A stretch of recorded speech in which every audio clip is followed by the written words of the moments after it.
Well, it's that time again. It's that time for the Nottaku Podcast. Yes, I did a different intro. Whoa. One was better. Fuck off. I'm kidding. What made you do a different intro tonight, Alastair? Were you feeling frisky or were you just bored of the normal one? I decided to try something different. Ah, fair enough. That's all. I got bored of the old one, so I decided to try something new. Sue me. We always want to try something new. That's the whole point of everything, isn't it? If you don't try anything new, you always get bored and all. And I don't know what happened there. That point kind of disappeared on you, didn't it? And it's for that reason that we would like to out Hugh as an otherkin. He's got a fur persona. He's finally decided to come out with it. What? I'm confused as to what this. Oh, right, you're calling me a furry. Got it. Well. I mean, another kin would know the difference. So I guess you can't be one of those. I was gonna say I got very confused for about 2 seconds there. Rightfully more so. than that, more like 5 seconds. Who the hell are we? I don't know, man. That's a very existential question. Yeah, who are we? I'm Lewis. I'm the podcast equivalent of rearranged, horribly outdated, and pick the worst woman every time. Hey. Hi, I'm Joe, and I'm the podcast equivalent of 2019 summer lineup waiting to get hit by a truck. All right, how long have you had that one, if I may ask? How long? About 10 minutes. Oh, that's not bad. That's something. When I saw 2019 summer lineup. Oof. Yeah, it is literally all isekai, but we'll get to that. Yeah. Hugh. I mean, I was just waiting for Ben. Why do I have to go next, Hugh? Because I haven't thought of mine yet, mate. I'm Ben, and I'm the podcast equivalent of Hugh's fluffer that he pulls out when he hasn't thought of his joke yet. Are we talking fluffer in the pornography sense or fluffer in the furry Both. Oh, God. And I'm Hugh. I'm the podcast equivalent of those Elsa, Spider-Man, Shrek random videos you get on YouTube. I'm only watched by retarded people and babies. Hello, our audience of babies. Apparently so. I won't insult you. I'm kidding, of course. Well, it's me. People turn up for you lot. It's just me that, the other people turn up for. Right, you are. If you insist. If you're sure. I am always insisting, Lewis. I insist so much right now that it actually hurts me. Which does bring us to the logical conclusion, therefore, that the Slaughterhouse Rules commentary chat was watched by nothing but retards and people who like me. Yeah, so retards. I got halfway through that joke, my body just went and laughed. And we cannot hold this one. No, and the fort has fallen. Right, I'm going to go on to our first topic because I want to talk about this. Who here has watched an episode of Evangelion on Netflix? I have. I have. We did it together, I believe. We did indeed, and I've kept watching it. Alastair, I know you have, or at least a bit of it. I watched a 1-minute scene that included all my favorite characters. Fantastic. And Joe, have you watched a bit yet? Afraid not.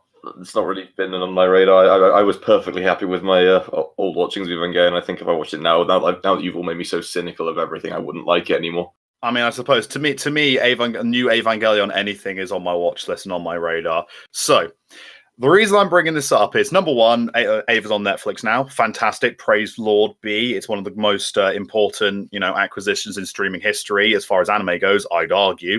Man, when are they getting Gunbuster? Yeah, what? To be fair, actually, I would quite like Gun and Die Buster on a streaming service. So would I. Like, I would rewatch Die Buster quite happily and rewatch Gunbuster quite happily. You want the OG jiggle physics?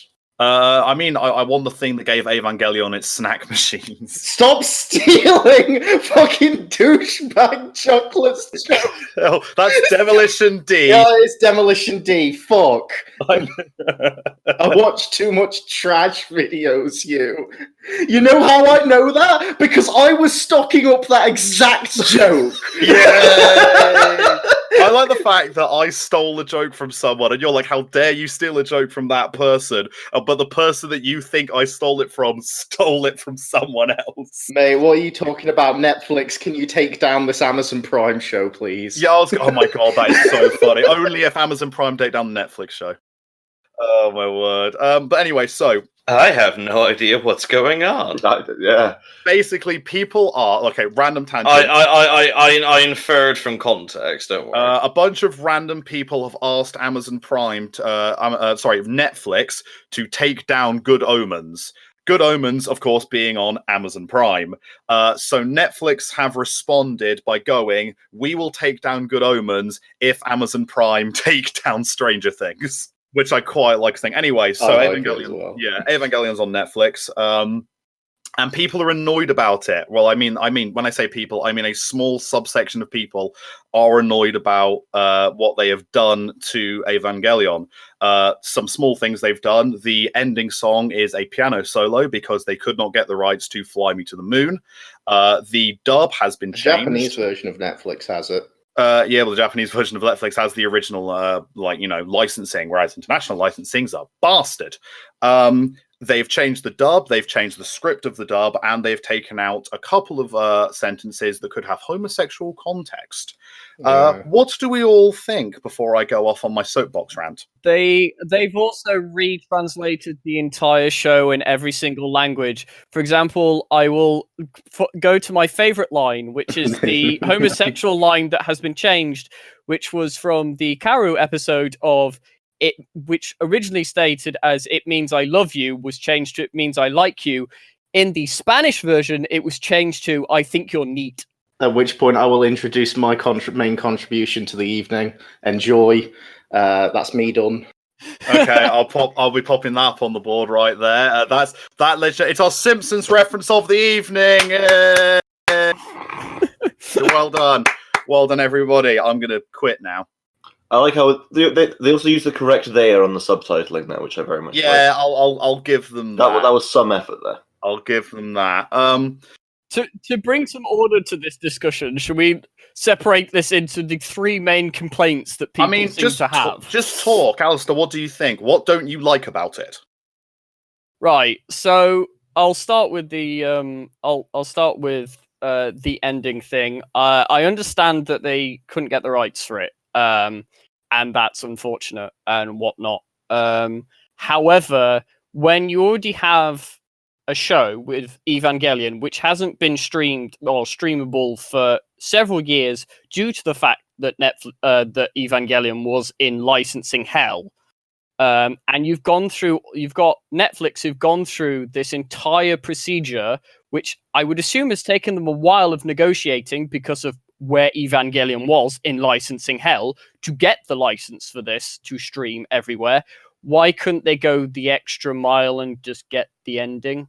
Because the Frank Sinatra estate don't want it played by anywhere that's not outside of America, that's anywhere that's in America or English-speaking countries. I genuinely have no problem with this. Is that? I don't think that's the reason. It is. It's the Sinatra estate. But Fly Me to the Moon is in several other American movies and stuff. Yeah, and this is the Sinatra estate who are sitting down and looking at kind of these things.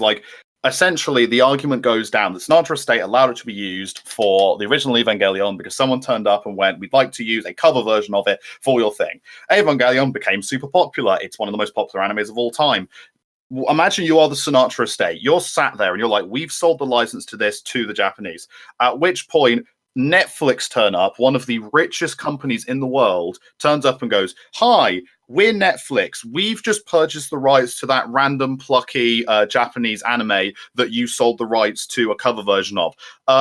Obviously, that rights kind of run out somewhat for international release, but it hasn't run out for the Japanese stuff, hence why it still gets shown on Japanese TV and it's completely fine.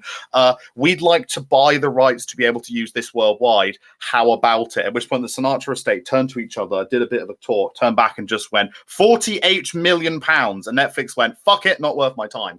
See, I don't really fault them about that. However, the several OST changes that are also in the show got slightly, that felt a bit sort of to me, just in the fact that the ending song, fine, yeah, that's all well and good. I don't think people should be upset over a song in particular. I do get the argument of if you're shelling out this much for a show and you're going to do it right, do the show some justice and do the original singer of that, do the singer of the ending and stuff justice. Don't let a new generation miss out on that sort of thing. I get the feeling the amount of money that it was going to cost to get that Fly Me to the Moon was significantly more than they were willing to pay. I'd argue potentially that rights was almost as much as the rights to the show itself. See, which is why I don't mind that much. I do mind that they changed several other OSTs throughout the show. Again, licensing issues. That's all it comes down to. Like, Well, licensing issues are a bitch. Bothers me because there's still like DVD licensing and stuff for valid purchase of the show in English dub and sub. But again, that's a license that was given out, and they're not printing new ones. They are the ones you buy are the original printings. You can't buy a new printing of an Evangelion DVD. You have to go back to like the early 2000s. Licenses run out. It's to put some context to it. The newest releases of Evangelion on disc is the Platinum Edition versions, which are ADV versions, and that company's been bust for about 20 years. I mean, there's a reason they take characters and ideas that they haven't had any interest in for 10, 20 years, that people haven't had interest in for 10, 20 years, and make new movies of them. I mean, look at the new Hellboy. No one was asking for that movie, but they made it anyway. Same with all the live-action Disney remakes recently. Every single one of those ties in perfectly with the 20 or 25-year copyright things that they have. Licensing is a problem. It's also why you get the traditional Dalek episode in Doctor Who every single year, because they have to use them at least once a year to keep the licensing, because for some reason the BBC don't own the license to the Daleks. It's some family. And they got the license back for cheap in 2005 because, of course, it was a punt and they could just do it. However, now if they'd actually lost the licensing to it, they would probably have to pay the family a lot of fucking money to get it back. Again, and that's the point. There are so many problems with licensing and international licensing that are more complicated than we know or we have any idea about. We just hear the basic story. So I don't get and understand why people are getting so annoyed and concerned about something that genuinely cannot be helped. The original has not gone anywhere. We still have the original show. It is not in any kind of limbo. We're not being stopped watching it. It still exists. Can I just interject into something that you said, of the fact that you're saying, oh, the original's not gone, it's still there. It's essentially what Netflix have done. It's basically correct me if I'm wrong, but what you're saying, it's just basically count it as almost a new version, and it hasn't, like, you can count them two almost separately, like the new dub and the new whatever Netflix has done doesn't take away from the old thing. It is the current easiest way to watch it. However, it does, mean that there will now never be an easy way to watch the original version of Neon Genesis Evangelion ever. You don't know because that. Netflix won't let anybody else do it now. Well, it's just the thing. Yes, there is a method to acquiring it. It's called spend what I did, which is like 200 quid to buy the damn discs, which... Well, I suppose that's one of the big issues that people will have with that, really, because that's all they've really got as an option for legally seeing the old original dub, and the old original dub is probably what people associate with the characters' voices and the characters and who they are from when they watched it in childhood or anything like that. To be fair, the fucking thing aired like 22 fucking years ago. I mean, like, Alastair, could you honestly tell me the name of any of the fucking dub voice actors that were apparently saying are the best thing since, I don't know, Daddy's Bread? Well, no, but that's because I can only remember the names of about 5 voice actors. But at the same time, this is one of the best anime ever made. So if anyone's going to have a really good dub cast, it'd be this, and it's a really great dub, the original. Which means I think that they just decided A, to go for Star Factor, and B, they probably did offer some of the old group that amount of money, or if they did, they knew they'd only be able to offer them a pittance and bother. Yeah, see, I think it's like you say, and I think that's just why people go upset, because if they're going for Star Factor, changing a line to appeal to a wider audience and stuff, it just... I imagine people will take it as they're doing a lot of things for more monetary and wider appeal value rather than staying true to the original. Well, no, saying how we talked about it earlier, I mean, this is a company that is literally removing homosexual lines from a homosexual character for mass appeal. Exactly. Yeah. And I think that's why people are upset, because they're doing that to what everyone on here has already agreed is an amazing, like, fantastic, one of the best anime ever made.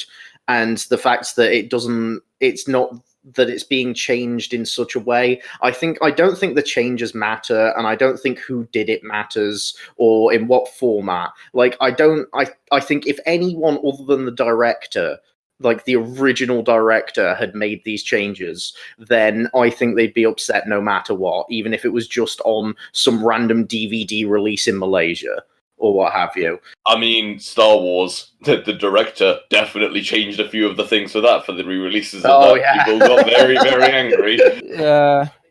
The director is never fucking free from fault because he's the director. I mean, if anything, No, that's that's some true. more in the firing line. At the end of the day, people are getting entitled, I do genuinely believe, because they are looking at a show they thought was going to be 100% perfect, and they found a couple of flaws. I am not saying that all of the flaws are swept under the rug flaws.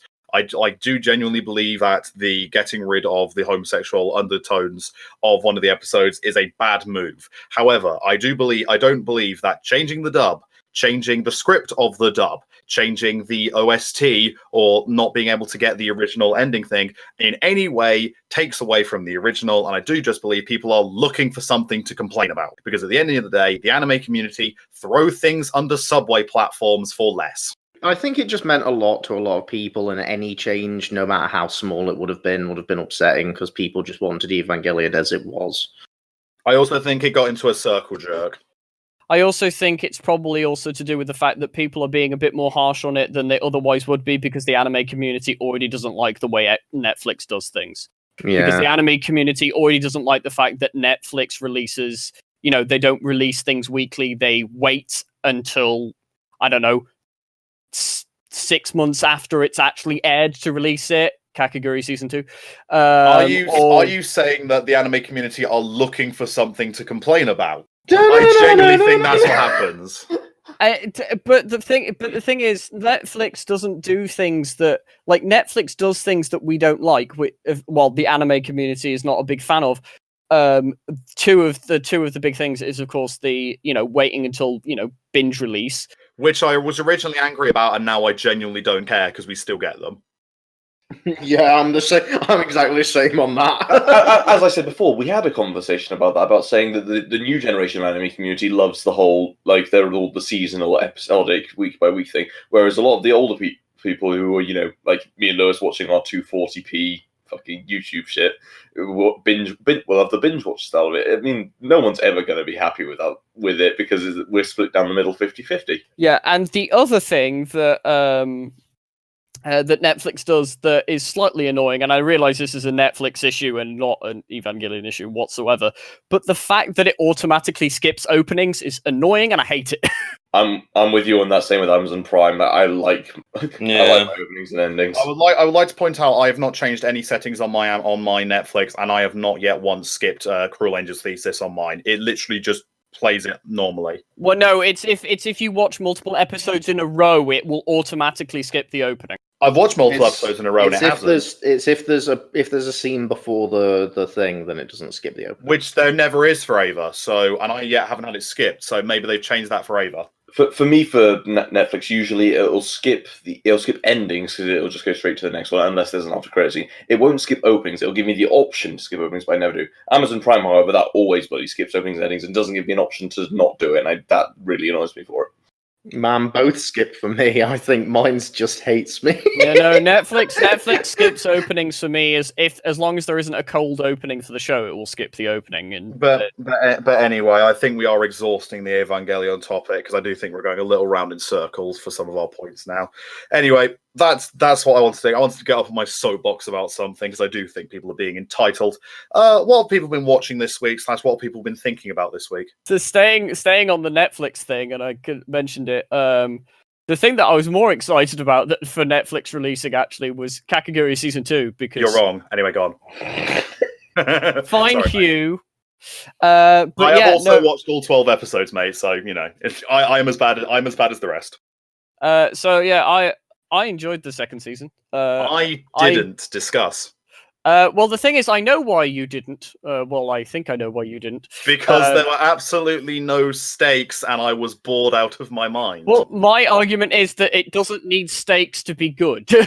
My argument would be, when you've got a show that is based around interesting and different gambling mechanics, but then your gambling mechanics become very basic because you're instead supposed to be caring about the characters and the the tension of it, it starts to become a bit dull. Like, the first 2 episodes are based around a game where if you where the fingers get chopped off if they cut the wrong chord. But the problem is, I literally called the plot twist within the first 2 minutes. And so I'm sat there going, this has no tension for me. So when it drops and like everyone's going, oh my God, and I'm sat there just like, yeah, come on, let's go on with there's the plot twist. Thank you. And then every other one after that. Kakegurui season 1 worked a bit for me because Yumiko lost a bit. She like occasionally lost and she kept coming back. She doesn't lose once in this new season. And so all the tension's gone. See, that's my problem with sports anime, because they just never lose, and I can't. And they're all so long, and I just can't be asked to watch a show. That's why I like Ippo. Yeah, Hajime Ippo, because he loses. Why I like Yaomushi Pedal, because in Yaomushi Pedal, they win the overall first race, but they lose a lot during it. So like it's actually a struggle. Whereas I at no point while watching the second season of Kakegurui ever thought Yumiko was in any kind of danger, trouble, or tension. Do try and convince me otherwise, Alastair. Well, the thing about I think with Kakegurui is the fact that I don't really think the show is actually really about Yumiko in that sort of sense. The show is more about the show is more about what effect Yumiko has on the people around her. Okay, they think she's got big tits and is a bit crazy. Well, it's the fact that I'd take that. It's the fact that it's the effect that it has on like all the side characters. The fact that this is literally a person who literally doesn't give a shit because she's in it for the thrill rather than the actual like money value. Yeah, so it's like, yeah, I do get where you're coming from, but the thing is with Kakegurui, I would still not. It's by no means anywhere near a bad show because of that. Because I mean, on artistic value and it's well shot and well put together. It's just got no substance underneath it, I'd argue. The thing that I found quite interesting actually is after I watched the second season, I decided I'm enjoying this. I'll have a look at the manga, and you bought a lot of it, if I remember. Yes, I bought a lot of it, including the some volumes of the prequel manga that exists. Kakegurui Lolly Edition. No, it's called Kakegurui Twin, I think. So you're telling me they haven't created a sequel, a prequel series with a young Yumiko gambling with like dummies and Skittles. It's the first year, and it's when Mary joins the school, and she has no money. Okay. So if you're looking for Kakegurui with stakes, that's Kakegurui with stakes because Mary does lose occasionally, and she has no money. So when she does lose, it is actually important because she's actually in the school on a scholarship. But we again issue another problem then with Kakegurui season 2. You say it's a stakes because she has no money. Yumiko literally at the end of the first season wins several billion yen. To which point my response is, even if she bets several billion yen in a bet, like, I suppose that's where the whole kaiki thing comes in, because in kaiki they gamble for like body parts and shit that. Yeah, but also like I've not watched kaiki, but the way Lewis has always described it to me is that it's so over the top and random. Oh, it is. Again, it's nothing to do with the gamble. It's more about how it is being presented and the fact that there is tension out of how it goes, and it is a bit ridiculous. Whereas with Kakegurui, it's very clear they're just kind of, I don't know, they're trying to ape waifu material, but it's weird waifu material. And so they're kind of leaning on, like I'd argue, if Kakegurui was about the gambles, Yumiko's character design would not be the way her character design is. She is literally a tall, thin, long black-haired, giant-titted main protagonist. Yeah, it's made to sell copies, isn't it? If the main character was, let's say, Suzui, the guy, that would be about the gambling, but it's not. It's the same reason why he is technically the main character of the show. Yeah, so is Tatsumi, who gives a shit. Yeah, exactly. He's not. He is right. He's the main character. He's not the protagonist. Like, it's Kaiji like resembles a fucking goblin person. That's another aria, you. because at one point, no one has sat down and gone, "Do you know what I really want in life? What a kaiji body." Actually, no. To be fair, someone probably does want a kaiji. Someone has absolutely said that. No, yeah, but like, right. What I mean is, less people, with not being ironic, have asked for a kaiji body pillow. I have seen many Yumiko body pillows when I've been at Comic-Con. I think Kaiji, to its credit, kind of goes back to the sports anime thing I was going to say, which is just it's mutually exclusive. Either you have a sports anime where people win all the time, or you have a long one because that gives them time to lose and then win. Kaiji is a very long series, which is at the same time too slowly paced because not enough happens because he has to lose and win. So, yeah. Lewis, what was the name of that bad rugby one we watched? Oh, All Out. That was because that was the thing that was wrong with that entirely. It was both short and they didn't win a single match in the time we were watching it. That's great. That's fucking amazing. I mean, in its defense, no, not in its defense at all. Me and Lewis dropped watching it before it finished, so I don't know. I don't know if they won a match at the end. In its defense, it was the first ever rugby anime, so that's something. It was trying something. Yeah, but like, I'm not being funny. As much as I love rugby, it's basically like football and wrestling together, and we've had like The first ever rugby anime was JoJo Part 1. Yeah. Right. But right, Alastair, anyway, back to Kakigurui. See, personally, I miss Rainbow, where if you lost a bet, you end up getting. And beeps.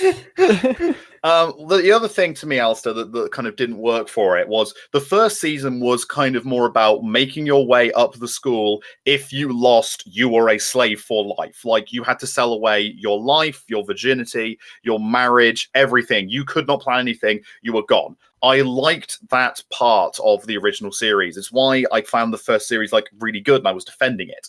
With this second series, because Yumiko wins 3.2 billion, I don't have that worry. And then out of nowhere, they go, well, how do we up the stakes? Well, how about we see who becomes the student council president? And they try and explain to me how being the student council president means that you actually control Japan because you control all the debt.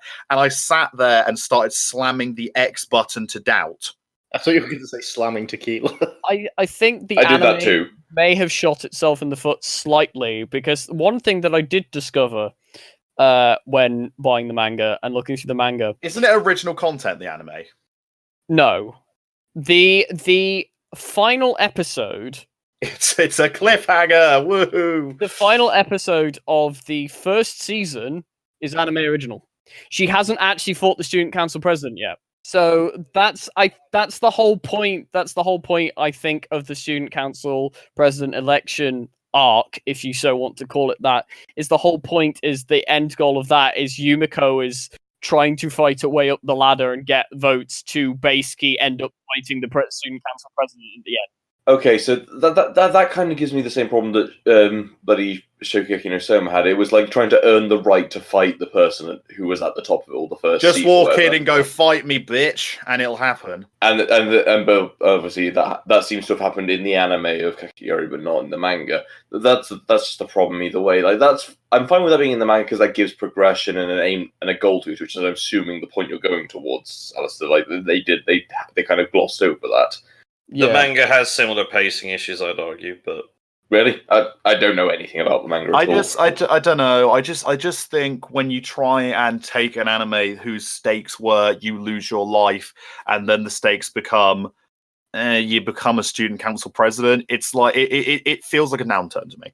And especially when, you're saying, it's supposed to be building up to Yumiko fighting the student council president. Again, the first season already ended with that. And Yumiko literally says in multiple times during the season that she doesn't care about the election. She just wants to gamble. So then at the end of the day, where is it supposed to be going unless it is just going to railroad itself in the last couple of episodes? And in season 2 of Kaiji at one point gets bankrupted because he cannot resist the will to buy beer. I can respect that. But at the end of the day, that is part of the Kaiji world. It fits in the Kaiji world, so it makes sense. After winning $1 billion pachinko game, Kaiji pays off all his debts and loses the rest of his money on a pachinko game. How much debt did he have? B, how much beer did he drink? Either way, I'll be lot. impressed. I think it was like to the tune of like 1 billion yen or something like that, because he like took on like 200 people's debt. I don't know. Anyway, this is Not the bad. thing. I watched Kakaroo season 2. I didn't think it was anywhere near as good as season 1. I think it also suffers a little bit from Bungo Stray Dogs syndrome, in that it thinks its characters are more interesting than they are, which is also called Magic the Gathering syndrome. I like Dazai. You are the only one. The director does, I suppose. The thing is with Kakaguri, my favorite character is Mary, which is why I like the prequel. But like, In the words of everyone's favorite furry music composer, I kind of dig Crazy Chicks. Lewis is probably the only one that gets that. And moving on. No, okay. So, similar to Evangelion and also staying on the Netflix topic. Wow, the Netflix cast, this one, apparently. This is the Netflix cast. I'm fine with that. I have recently been watching and finished a very good bad show. Oh. Ooh, I like good bad shows. It's a special treat that I genuinely started. What is a special treat called? What is a special treat? I've never. It's called Revisions. That's a trash I've pile. seen- That's a trash pile. Oh, it's a beautiful trash pile. So- that's a special boy. That's a little special It just boy. looks bad from the fucking trailer. Premise of the show is Badly animated 3D renders get hit by buildings. Shibuya is transported to the future in CG, where there are these. As in actual Shibuya. Yeah. Not animated Shibuya. Literally, Shibuya's just kind of stood there, and then out of nowhere it just goes, oh crap, CG, and then they're in the future. Mutant monsters steal people away because they need them to regenerate their cells to melt them down, and there is this melt the cells down? Oh, mate, don't worry. It gets so confusing and doesn't even bother trying to explain. I watched one female episode of this and gave in. the female lead shows up and later turns out she can time travel because she possesses a quantum brain. As opposed to a non-quantum brain? The main character is the worst piece of shit in the world who is so up his own arse with a hero complex because he was saved from a kidnapping as a kid and said, learn to protect everyone. So he insists on protecting everyone to the point of beating up guys that walk near them or ask for directions, and also to the point of when the other characters Where's Shibuya? When they learn to pilot the mechs, he gets mad at them for stealing his thunder of protecting them. Wow. He is also happy of this apocalypse going on because he has a chance to shine in all what's going on. Now, I've made a nice little list of things for this show because there are some amazingly brilliant moments in it. This sounds like big dick energy already, but the big dick attempts to go onto the table, but the table's got like a ragged edge, so it hits the table, it gets a load of splinters and gets infected. Now, another bad thing that the main character does is he blows up a building during a fight, gets thrown in jail by the police chief, is asked merely to write an apology letter for what he does and refusing orders. He refuses for multiple days to write this. He uses the quote of, I can't respect or care about those who only sit around waiting to be saved, at which point the villain appears outside his cell and just says, man, you're an asshole. They're bureaucrats, Morty. I don't respect them. One of the best things about this show is the fact that it constantly reminds you of how shit the main character is by having every other character shit on him so hard. Is this a he's supposed to be a shit person, that's the point sort of thing? Oh, I don't think so. That's even better because it means they're not even self-aware. But dude, so like the villains, the evil mutant monsters, pick forms that humans would be comfortable and sympathize with when negotiating. These forms are A, a lolly. Got it, Jackie Chan. B, a busty, scantily clad bunny girl. Yeah, Jackie and Chan. And C, a cuddly toy bear with a cigar. Yeah, Jackie Chan. Yeah, no, I'm with you. Those are definitely all Jackie Chan. Yes, Jackie Chan. The cuddly toy bear turns out to be a time-traveling demigod. Jackie Chan. So there's a character in the show that literally dies and travels back in time for the Jackie sole Chan. purpose of shitting all over the main character in a fight and God, I just do showing like Jackie up Chan. and telling him how worthless and shit he is. Oh no, hang a minute. No, that's not Jackie Chan. That's Bruce Lee. Do continue. There is literally the omnipotent, invincible God makes Chan. himself weak and killable Okay, at the end of the fucking show. That does not sound like Jackie Chan. Literally Sake, for the sole sake of putting himself in every possible timeline that could change from them going back in time, so that he can just shit on the main character one last time in all of the timelines. You know what that sounds like? What? It sounds like the episode of Doctor Who where short, companion goes into the Doctor's timeline and is everywhere. Oh yeah. That's what that sounds like. It's never a plot, thing I'm ever fond of. But now they're everywhere plot device. They just pull shit out their asses in the show. Like, they pull out a power. They go, "Oh, we're now powering the city with the power supply for the mechs," and it's like, okay, the power supply is bigger than all the mechs put together. I don't know where this came from, but now it's just suddenly in the city powering it, and then people just decide, while being killed by the mutants and kidnapped to keep them alive, they decide to hold peace protests because war is wrong, at which point the cop has my favourite line of, "Those monsters aren't the enemies, it's the liberals." Women don't understand politics. Trump's America. No. Then the best part of the show is it builds up to the final climax where time and space itself convolutes together to tell the main character he is a jobbo, has nothing special like any of his friends, and the simple reason he's there is to give them all a reason to hate each other, to team up. And it turns out his best friend was more of the main character all along. You did it, boy. You were the main character all along. Now you can go and have your animals. Really, Dad? Yes, you can, Timmy. Off you go and play. I'm gonna go tell the main character he's a piece of shit.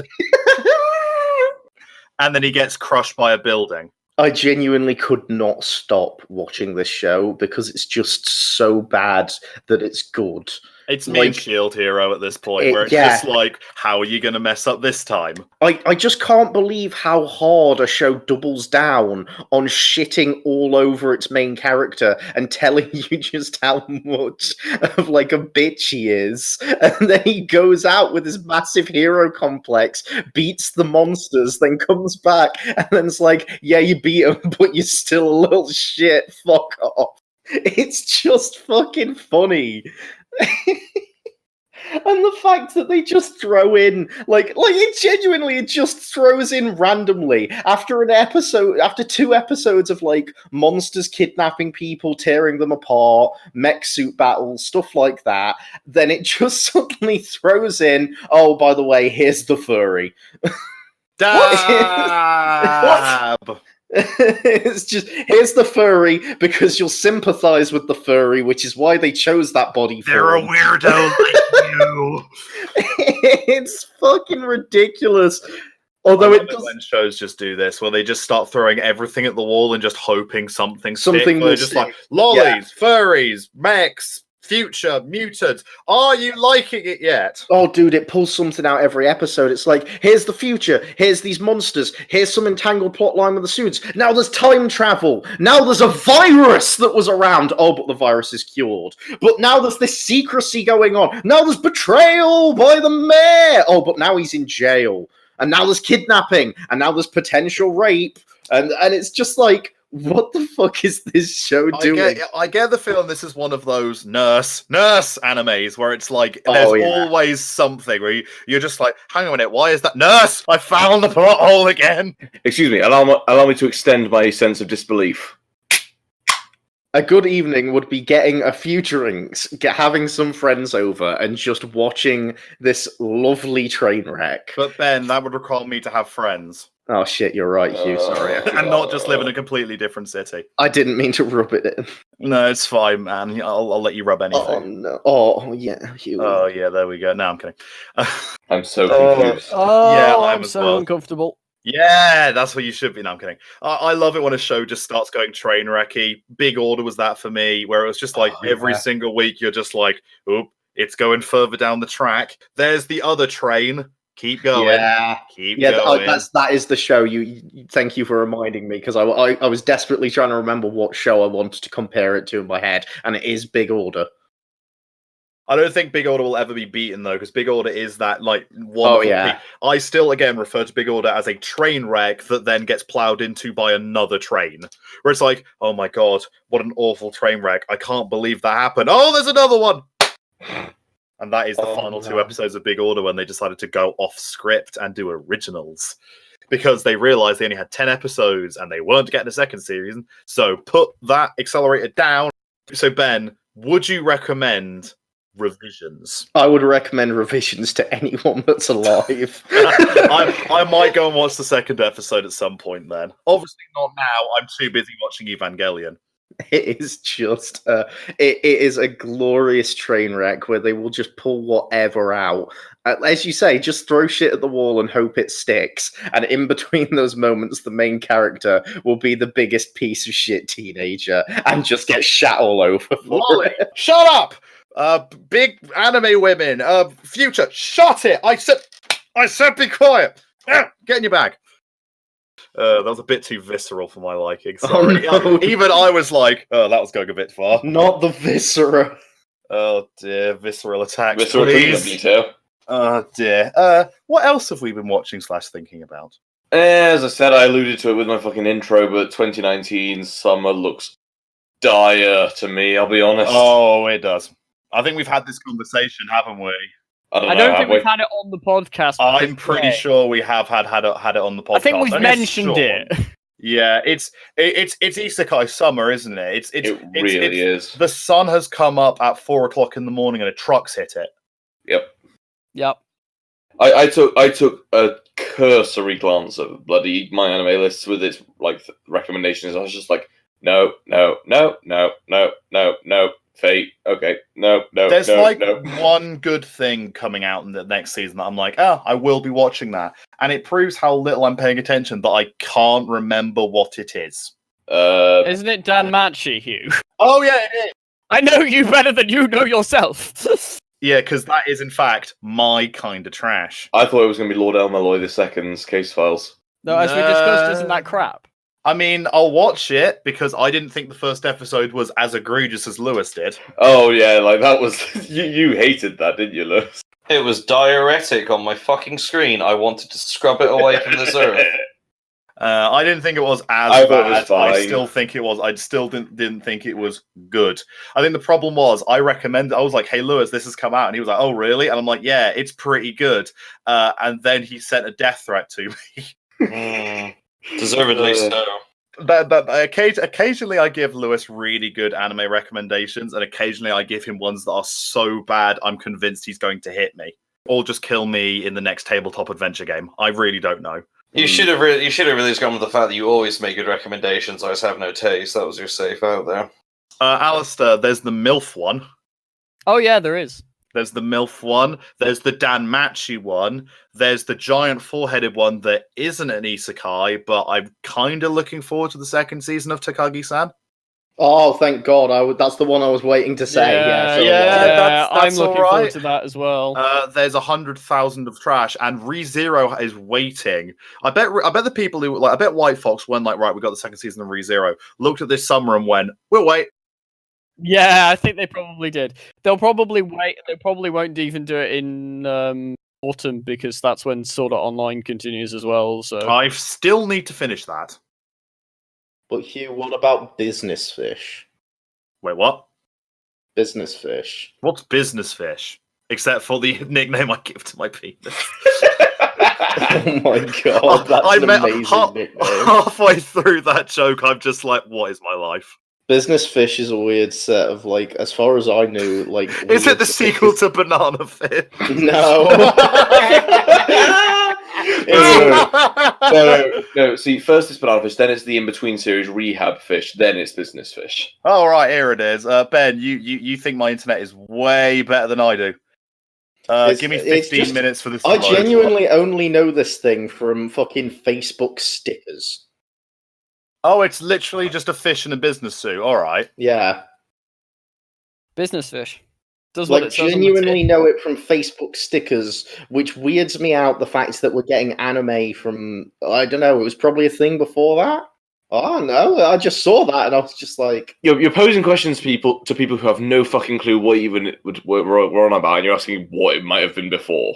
Right. I'm currently Well, looking at it in the podcast, though. Right, I'm currently looking at the new season. I've realised I've spoken too soon because we have got the second season of Dan Machi. That's all right. I'm happy with that. We've got the long-awaited adaptation of Dr. Stone, which is apparently an absolutely baller manga. We've got Vinland Saga being done by Wit Studio, which is one of my favorite mangas of all time. By Wit Studio, one of my favorite studios of all time. We've got Fire Force, which could be all right, but it's being done by David Productions, so it's probably being pushed up a bit. We've got a certain scientific accelerator, which is going to be hopefully okay. That sounds like a combination of a certain magical ray gun and a certain scientific index. That is exactly what it is, because it is the next part of the Certain Blank series, but it follows Accelerator as the main character. Fair enough. I have no idea what any of them actually are. I just know the names. Index is magic, railgun is science, Accelerator is more deadly science. For lack of a better term, Index is the serious series, Railgun's the piss about series, and I assume that Accelerator is going to be back to a serious series. I do like deadly science. Okay, right. The basic premise of Railgun... That's my nickname in college. Yeah, kind of right. The basic premise of Index is magic exists, science exists, they have a civil war, basically. Railgun focuses on... it's plagiarism by me, again. Yeah, Railgun focuses only on the science side, because it focuses on one of the three main characters from the Index series, but talks about how she went about doing her stuff, because she's one of the most powerful science-based espers in the world, and Accelerator is the most powerful science-based esper in the world, and it's based on him. Is the Accelerator version. So yeah, I'm excited for that. Yeah, I can't remember what the Fire Force one. For people who don't know, it's written by the same guy who wrote Soul Eater. Yes, which I never liked Soul Eater, but I'm at least interested in this one because magical firefighters is kind of cool. Well, the thing is, I've seen the trailer for this, and this is the thing that confuses me, because they're dressed up as firefighters, and as far as my knowledge, the firefighters in our world fight to stop fires and put them out, whereas these guys seem to create more fire. So they've just taken the name firefighters literally for once. Yeah, they're pyromancers. Yeah, pretty much. Okay, but They're just from Fahrenheit 451. Yeah. The thing that I am slightly interested in seeing is, unironically, is the show about Isekai MILFs. I'm not, because I read the manga and it's a bit trash. Well, the thing is, I've read the first two light novels, and since this is the first time I've actually read the source material before watching the show, it'll be interesting to see how it's adapted. Probably badly. Probably. I'm just looking at the rest of it. It all kind of seems very kind of cookie cutter paste. There's a show about there's an ecchi show about a senpai who likes magic. It's called Tajina Senpai. So, that's something. Oh, that thing. That'll be something that'll be awful. It's not listed. It's not listed as ecchi. It's listed as comedy school and seinen. For me, it's listed as comedy ecchi school seinen. So there we go. And trust me, mate, I've watched the trailer for it. It's got a lot of butts and boobs in it. I guess I'll be watching that then. I won't be, but there we go. And then the rest of it's just isekai. Genuine question then. What do we actually think about the isekai genre? Because, do we actually believe it to be, the bane of anime as a lot of people are claiming it to be, or are we just kind of accepting it? No, precisely. It's just the current trend. Yeah, like mechs were the trend in like the 80s and 90s. Then you went through like you had slice of life as a trend for a bit. It's just isekai's the one at the moment. Well, you also had the magical school genre. No, I was thing. going to Exactly, say, you is had it the going to go magical the girl. way of the magical school? The thing is, though, I don't quite understand what's caused this because I can trace all of the other trends back to like a starting point. I can trace Sword pretty Art much- Online. Sword Online, absolutely. Yeah, okay, good point. Because I can trace the mech stuff back to Gundam and Evangelion. I can trace the magical high school genre to Harry Potter. Sailor It's Moon. Harry Potter. Sailor it's- Moon. I was pretty much the grim dark magical girl. What started it being like the major thing, and it was Harry Potter came out, and as a result, everyone was writing. Well, have you not seen? I'm with Lewis. Sailor Moon. No, but that's not what started the major trend. People were writing little ones. There's been isekais We're for not. We're years. not saying magical girl high school. It's just Magical a high school. high school with some supernatural element to it, i.e., Infinite Stratos, i.e., Familiar of Zero, i.e., like it's all of the. I would a not high call that a school trend. setting. I would call that a minor genre at No, best. that was a trend. That was a trend in the early 2000s without a shadow of a doubt. There wasn't a single season that went past without one. It was the ecchi harem. It was like the harem. We've all Trend gone in at very that different point. directions here because I thought we were referring to the grim dark magical girl thing. No. I was talking. Think your Infinite Stratos is. Think your Asterisk Wars. Think your Yeah, that. Chivalry of the Failed Knights. Think your the idea of this is a This is a high school. It is based itself around doing something magical or slightly weird. Did any of those come out before 2007? No. Well, they all in which case it got superseded by the extremely clever / fucking Code Geass inspired Death Note genre type stuff. It was a minor addition to the fucking anime landscape. But again, I'd argue it was the trend for about 2 or so years. Like that was the big one. Like We'll have to trends can disagree come on and that go. one then. Like trends can come and go. Trends don't have to exist for like 5 or 6 years for them to be a trend. You get a trend for like 2 years. I'm not saying they do. I'm disagreeing that it's a trend at all. I would say it definitely was a trend. I would say it was the trend before isekai. The thing is, if you're so you were talking about the Death Note kind of like end of the trend. I would argue that was also a trend. But the thing is with that I would say they were trends if you in two different categories of people almost. If like I don't think everybody was watching those shows. It was like, and not everybody was watching the magical high school. Well, not everyone's it was watching almost like isekais either. they were so, they were the opposite ends of the spectrum almost. Of like there were two trends going on at the same time, but they were like for two different sets of people. Anyway, such is the thing. Anyway, I mean, like when it comes down to it, I think it is like I do think isekai is a trend. I think it's gotten a bit too bloated for its own good now. But at the end of the day, I don't dislike it as a genre. The thing is, I haven't burnt out on it yet, but that's probably because I've started watching it later than everybody else. But Maybe the thing is, I still enjoy them. They are what I would call my popcorn watch. they are very much escapism. They're Oh, my yeah. like, oh, it's my like, I'm just gonna watch this to just chill and not have to think and just be like, I'm just gonna enjoy a nice fantasy ride in stupidity. Like, I don't care. I agree with both of you. The market is extremely saturated, and as you say, it's getting far too bloated for its own good. I think it will die out quite soon. I think they're fine. I do enjoy watching them, as Alastair says. Like they are exactly the popcorn ones. You have to filter through and find the ones that cater to your taste.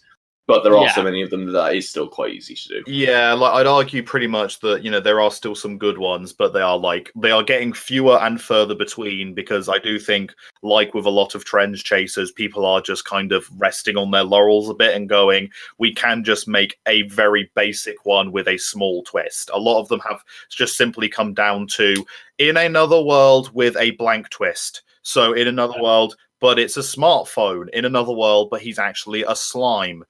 In another world, but his mum's here. Yeah, in another world, but his mum's here. In another world, but he's evil. Like they are basically just going, here is an isekai with a weird twist. The thing that I can't remember whose video it was, but I watched some video that was going through the history of isekai and where it's going. So it kind of like you have History. the era of Isekai before Sword Art Online, which was very niche and whatnot. You had Sword Art Online, which kickstarted a thing, and then after Sword Art Online came out, there were about 5 big light novel series that started around about the same time, which is basically, I think it was 5, or maybe it was just 4, but because I can't think of the 5th one right now. But it was Konosuba, Re:Zero, Overlord, and Rising of the Shield Hero. All started around about the same time. It was probably Danmachi, wasn't it? All gotten over 24 episodes at this point. And now what you've got is you've gone into the 3rd iteration of it, which is why you have so many, where they've started going, it's so saturated that it's literally in another world with, like you say, Hugh, a twist. Like there's just one thing that's different to make it stand out. Yeah, and that it's tail And chasing. they're getting more and more random as the fact that, like, one of them in where another a guy world. turns into, I'm a vending machine. Yeah, I'm a vending machine, or a hot spring, or a spider. Yeah, or, like, and you they're come on, the spider one getting- might be interesting because I've read the spider one. The spider one actually does something a little different. And that's the problem, because there's going to be the attitude for everyone. I say problem, it's not an issue.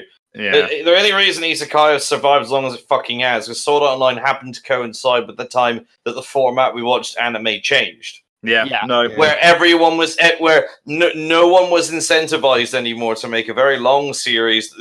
Right. Very, very generalized hypothesis statement. If you want to make something mass market appeal, you have to make it a main character or the themes that are like your audience. Yeah, like no, that's true. very, very general statement. Okay. Yeah, but that's obviously very true. Like you look at the way they try and do a lot of them, that's what happens. So consequently, you want to make stuff that's appealing to your audience because it's something like them. All right. At the same time as Isekai arriving, all of anime watchers have a paradigm shift where rather than watching one long show, instead you end up watching a lot of very short shows. So what do? They still need to appeal to the main person, but to make sure that they don't get boring, they just iterate through tiny cycles that are just enough to keep a viewer interested. So we're going to have this forever now, because if we still had 24-episode anime that you had to pirate online, everyone would have gotten very bored of the trend a very long time ago. But it's not going to go away now for quite some time. And the next trend won't go away for a long time now. Trends are not going to go away for years now. Yeah, it's the reason. There is the reason why 24 episodes just doesn't exist anymore, or at least when it does exist, it is usually for. It's only for the super populars. It's either super popular or cheap. It's the fact that anime has gone from being something that people watch in their basement in Japan to Tokyo daytime television. So of course it's a 12-episode series. That makes perfect sense. That's 4 12-episode seasons with a week in between for breaks. It's gone mainstream. Which is why I also think I do think long-running shonen shows are probably going to start slowly dying, because because the thing is, the only ones that are still going are the ones of the big four that are still going. It's basically what it is. It's like you're never going to get. I don't think you're ever going to get anything again that is going to reach the amount of episodes that One Piece has. Just won't. It just won't happen. On the isekai thing, I don't care. Thank you for contributing. I can't muster a single care about the genre or about where it's going or about its trends or anything like that, because I have no interest in those shows. It doesn't affect me that they're around. I don't think it's the death of anime or anything ridiculous like that. I just don't care about those shows. Like some people don't like Slice of Life. I just really don't like isekai. There's something that rubs me the wrong way about, oh, you've died and you're in another world, or oh, you've been transported to another world and now you'll live out a life here. No, that doesn't sit right with me. I'd prefer having someone that was in that world from the get-go. I really hate the concept of, and now you're in this different universe, because it's like, no, that's bullshit. I hate that. I really, really strongly dislike that sort of premise of the character having to then figure out the world. And I get it's an easy contrivance to explain the world to the person without making it feel dumbed down or pushed on them, and it's an easy way to build the world and shit around it and to get people to empathize with it, because as you say, you've got to make an anime based around your audience if you really want to get viewers, and no one lives in a fantasy world, so how do you do that? How do you get them to involve with the character? Well, they didn't live in a fantasy world. They're a normal person like you, and now they're in a fantasy world. It's just a stupid contrivance made to make shows easier for people, more accessible, when you could have had just as good a show, if not better, by just setting it in that world from the get-go instead of adding a stupid extra unnecessary layer. It's just it is unfortunate how it just goes, unfortunately, isn't it? It's definitely something that is very obviously appealing to people who watch things as escapism. It's a very It's not like they even go back to their world. But that's why it's an escapist fantasy almost. It's like it's the people who don't want to be in this world anymore. At least that's where it came from. Yeah, it's basically Absolutely. That's where it's kind of originally come from, and I can probably assume that most of the people who write these shows also have these kind of thoughts of like, this is the world that I would like to live in, and the many women I would like to be surrounded by, because I'm a lonely loser and have no life and no wife and no. Alistair, it's not confession hour, mate. I was going to say, Alastair, we're all here for you. But that's kind of why all of these genres is like mixed into one. Of like, you have the isekai genre and it's almost always mixed with the harem genre and whatnot, because it is an escapist fantasy. That's what they are. But yeah, the thing is, I don't think it personally probably takes away from the rest of anime, because the other shows still exist. There's still plenty of other shows out there of the genres that people enjoy. It's just the fact that there's a large amount of isekai coming out, and they will still keep coming out as long as people are still watching them, and they're making money off them. As I say, I don't actually have a problem with them existing and people liking them. Like, people can like whatever they want. Them. I just don't like them. Yeah. On that note, thank you everybody for watching the Nottaku Pod, listening, watching, whatever. Putting us in your jacket pocket and leaving us to record so we get the views, but you don't actually listen to us. That's fine. It helps us out a lot. Leave a like and a subscribe. Thanks. Hit the bell. Ring. Oh, fuck We're off. not Fuck off, you. Actually get out of here. Oh my god, I'm gonna vomit. What is this for this fucking advertising, Hugh? Go I'm away. kidding. Cut it on the oh fuck off. I think that'll do. No. No, we're still doing this. We're doing this. We get a good ending. I just think they're neat.